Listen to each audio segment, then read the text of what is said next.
Welcome to Lynn Pryor Audio, where mystery and detective stories come to life. Agatha Christie, The Mysterious Affair at Styles Chapter 6. In the interval before the inquest, Poirot was unfailing in his activity. Twice he was closeted with Mr. Wells. He also took long walks into the country. I rather resented his not taking me into his confidence, the more so as I could not in the least guess what he was driving at. It occurred to me that he might have been making inquiries at Raikes's farm. So, finding him out when I called at Leastway's cottage on Wednesday evening, I walked over there by the fields, hoping to meet him. But there was no sign of him, and I hesitated to go right up to the farm itself. As I walked away, I met an aged rustic who leered at me cunningly. "You'm from the Hall, bain't you?" he asked. "Yes, I'm looking for a friend of mine whom I thought might have walked this way." "A little chap, as waves his hands when he talks. One of them Belgies from the village." "Yes," I said eagerly. "He has been here, then?" "Oh, aye, he's been here right enough, more'n once too. Friend of yours, is he? Ah, you gentlemen from the Hall, you'm a pretty lot." And he leered more jocosely than ever. "Why, do the gentlemen from the Hall come here often?" I asked, as carelessly as I could. He winked at me knowingly. "One does, mister. Namin' no names, mind, and a very liberal gentleman, too. Oh, thank you, sir, I'm sure." I walked on sharply. Evelyn Howard had been right then, and I experienced a sharp twinge of disgust as I thought of Alfred Inglethorp's liberality with another woman's money. Had that piquant gypsy face been at the bottom of the crime, or was it the baser mainspring of money? Probably a judicious mixture of both. On one point, Poirot seemed to have a curious obsession. He once or twice observed to me that he thought Dorcas must have made an error in fixing the time of the quarrel. He suggested to her repeatedly that it was 4:30 and not 4 o'clock when she had heard the voices. But Dorcas was unshaken. Quite an hour, or even more, had elapsed between the time when she had heard the voices and 5 o'clock, when she had taken tea to her mistress. The inquest was held on Friday at the Stylites Arms in the village. Poirot and I sat together, not being required to give evidence. The preliminaries were gone through. The jury viewed the body, and John Cavendish gave evidence of identification. Further questioned, he described his awakening in the early hours of the morning and the circumstances of his mother's death. The medical evidence was next taken. There was a breathless hush, and every eye was fixed on the famous London specialist, who was known to be one of the greatest authorities of the day on the subject of toxicology. In a few brief words, he summed up the result of the post-mortem. Shorn of its medical phraseology and technicalities, it amounted to the fact that Mrs. Inglethorp had met her death as the result of strychnine poisoning. Judging from the quantity recovered, she must have taken not less than 3/4 of a grain of strychnine, but probably 1 grain, or slightly over. "Is it possible that she could have swallowed the poison by accident?" asked the coroner. "I should consider it very unlikely. Strychnine is not used for domestic purposes, as some poisons are, and there are restrictions placed on its sale." "Does anything in your examination lead you to determine how the poison was administered?" "No." "You arrived at Styles before Dr. Wilkins, I believe?" "That is so. The motor met me just outside the lodge gates, and I hurried there as fast as I could." "Will you relate to us exactly what happened next?" "I entered Mrs. Inglethorp's room. She was at that moment in a typical tetanic convulsion. She turned towards me and gasped out, 'Alfred, Alfred.' Could the strychnine have been administered in Mrs. Inglethorp's after-dinner coffee which was taken to her by her husband?" "Possibly, but strychnine is a fairly rapid drug in its action. The symptoms appear from 1 to 2 hours after it has been swallowed. It is retarded under certain conditions, none of which, however, appear to have been present in this case. I presume Mrs. Inglethorp took the coffee after dinner about 8 o'clock, whereas the symptoms did not manifest themselves until the early hours of the morning, which, on the face of it, points to the drug having been taken much later in the evening. Mrs. Inglethorp was in the habit of drinking a cup of cocoa in the middle of the night. Could the strychnine have been administered in that? No, I myself took a sample of the cocoa remaining in the saucepan and had it analysed. There was no strychnine present. I heard Poirot chuckle softly beside me. "How did you know?" I whispered. Listen. I should say, The doctor was continuing. that I would have been considerably surprised at any other result. Why? Simply because strychnine has an unusually bitter taste. It can be detected in a solution of 1 in 70,000 and can only be disguised by some strongly flavoured substance. Cocoa would be quite powerless to mask it. One of the jury wanted to know if the same objection applied to coffee. No, coffee has a bitter taste of its own which would probably cover the taste of strychnine.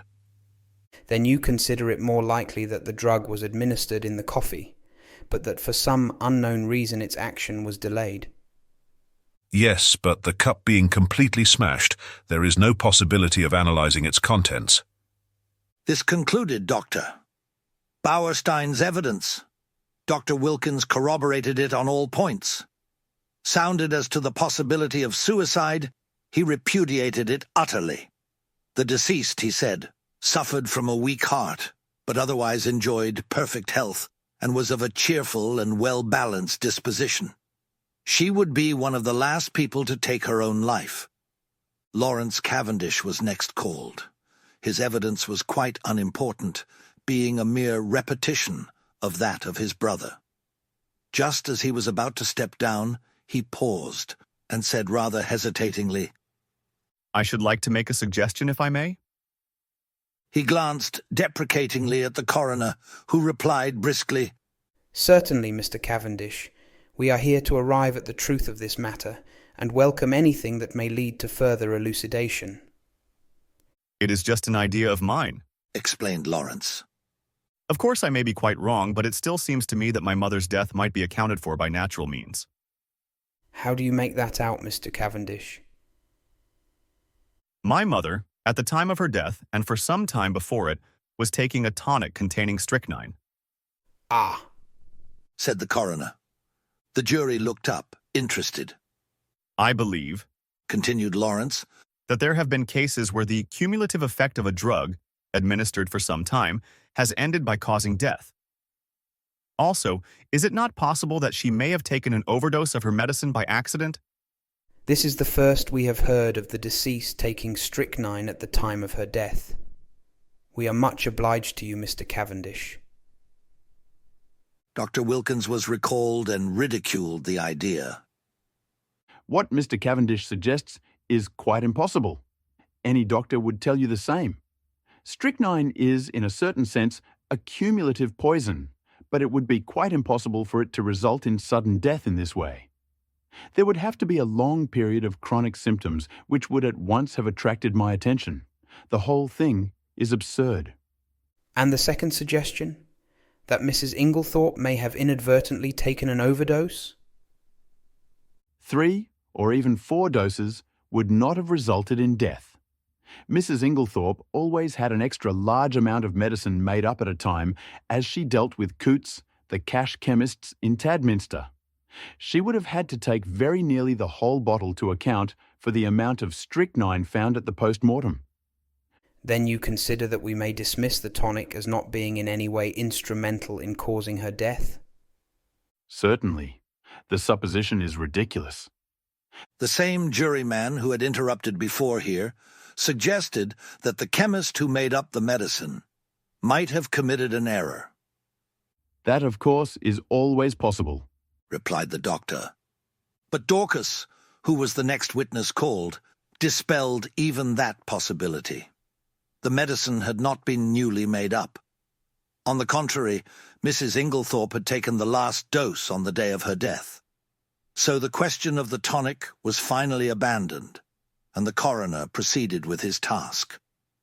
Having elicited from Dorcas how she had been awakened by the violent ringing of her mistress's bell, and had subsequently roused the household, he passed to the subject of the quarrel on the preceding afternoon. Dorcas's evidence on this point was substantially what Poirot and I had already heard, so I will not repeat it here. The next witness was Mary Cavendish. She stood very upright and spoke in a low, clear, and perfectly composed voice. In answer to the coroner's question, she told how, her alarm clock having aroused her at 4:30 as usual, she was dressing when she was startled by the sound of something heavy falling. That would have been the table by the bed? Commented the coroner. I opened my door, Continued Mary. and listened. In a few minutes a bell rang violently. Dorcas came running down and woke my husband, and we all went to my mother-in-law's room, but it was locked. The coroner interrupted her. I really do not think we need trouble you further on that point. We know all that can be known of the subsequent happenings, but I should be obliged if you would tell us all you overheard of the quarrel the day before. There was a faint insolence in her voice. She raised her hand and adjusted the ruffle of lace at her neck, turning her head a little as she did so. And quite spontaneously the thought flashed across my mind. She is gaining time. Yes, I understand. Continued the coroner deliberately. That you were sitting reading on the bench just outside the long window of the boudoir. That is so, is it not?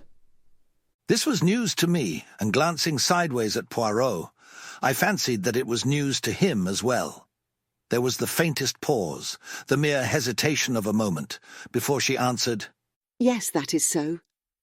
And the boudoir window was open, was it not? Surely her face grew a little paler as she answered, Yes.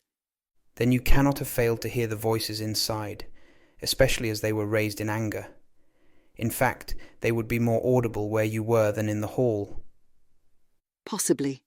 Will you repeat to us what you overheard of the quarrel? I really do not remember hearing anything. Do you mean to say you did not hear voices? Oh yes, I heard the voices, but I did not hear what they said. A faint spot of colour came into her cheek. I am not in the habit of listening to private conversations. The coroner persisted.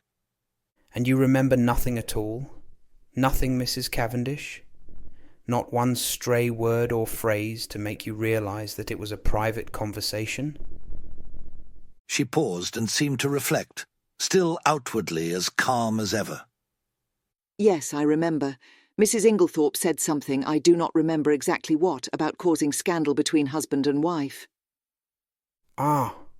The coroner leant back, satisfied. That corresponds with what Dorcas heard. But excuse me, Mrs. Cavendish, although you realized it was a private conversation, you did not move away. You remained where you were. I caught the momentary gleam of her tawny eyes as she raised them.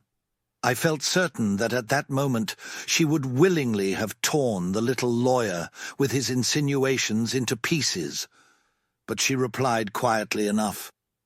No, I was very comfortable where I was. I fixed my mind on my book. And that is all you can tell us? That is all. The examination was over, though I doubted if the coroner was entirely satisfied with it. I think he suspected that Mary Cavendish could tell more if she chose. Amy Hill, shop assistant, was next called, and deposed to having sold a will form on the afternoon of the 17th to William Earl, under gardener at Styles. William Earl and Manning succeeded her, and testified to witnessing a document. Manning fixed the time at about 4:30. William was of the opinion that it was rather earlier. Cynthia Murdoch came next. She had, however, little to tell. She had known nothing of the tragedy until awakened by Mrs. Cavendish. You did not hear the table fall? No, I was fast asleep. The coroner smiled. A good conscience makes a sound sleeper, he observed. Thank you, Miss Murdoch, that is all. Miss Howard, Miss Howard produced the letter written to her by Mrs. Inglethorp on the evening of the 17th. Poirot and I had, of course, already seen it. It added nothing to our knowledge of the tragedy. The following is a facsimile. Styles Court, Essex. Handwritten note, July 17th. My dear Evelyn, can we not bury the Ch6?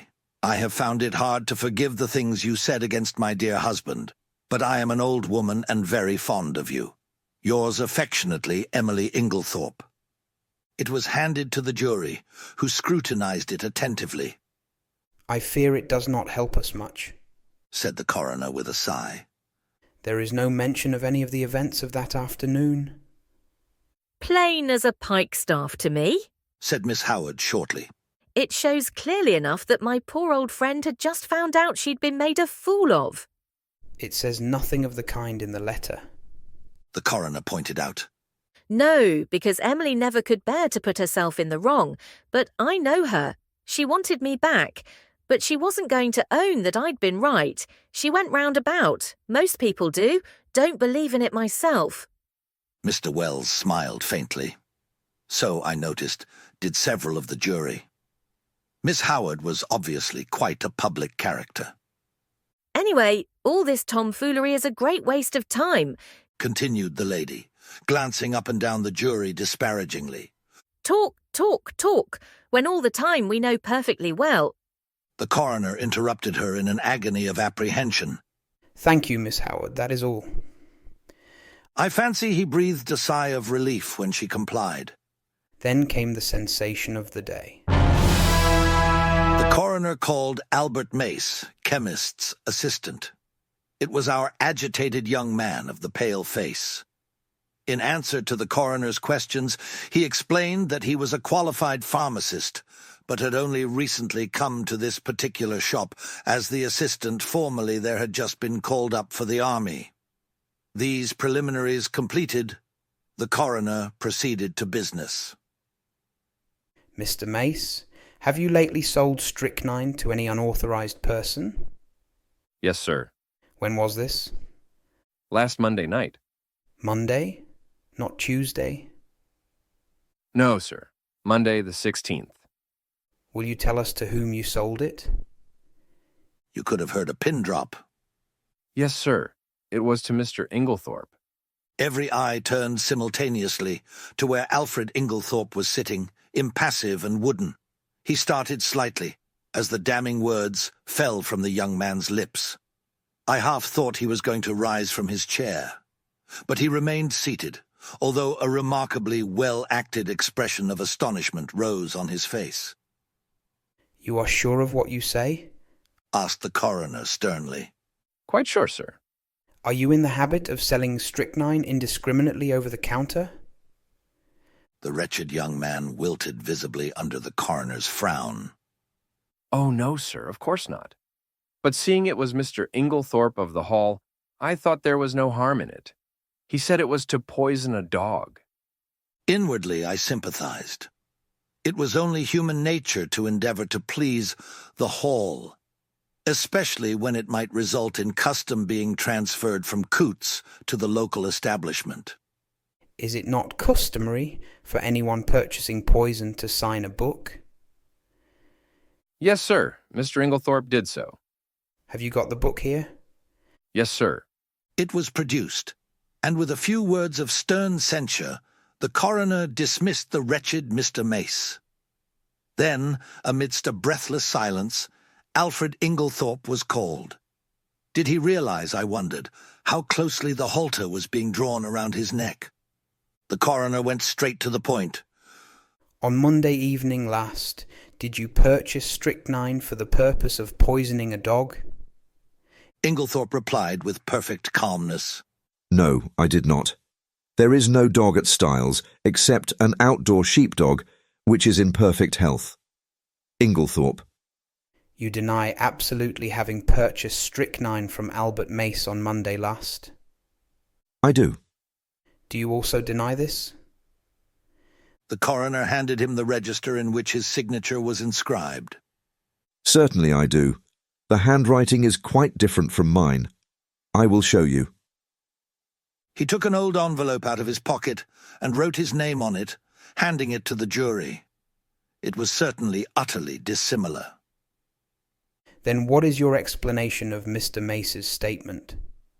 Alfred Inglethorp replied imperturbably, Mr. Mace must have been mistaken. The coroner hesitated for a moment, and then said, Mr. Inglethorp, as a mere matter of form, would you mind telling us where you were on the evening of Monday, July 16th? Really, I cannot remember. That is absurd, Mr. Inglethorp, said the coroner sharply. Think again. Inglethorp shook his head.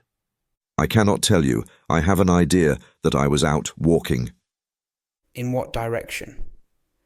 I really can't remember. The coroner's face grew graver. Were you in company with anyone? No. Did you meet anyone on your walk? No. That is a pity, said the coroner dryly. I am to take it then that you declined to say where you were at the time that Mr. Mace positively recognized you as entering the shop to purchase strychnine? If you like to take it that way, yes.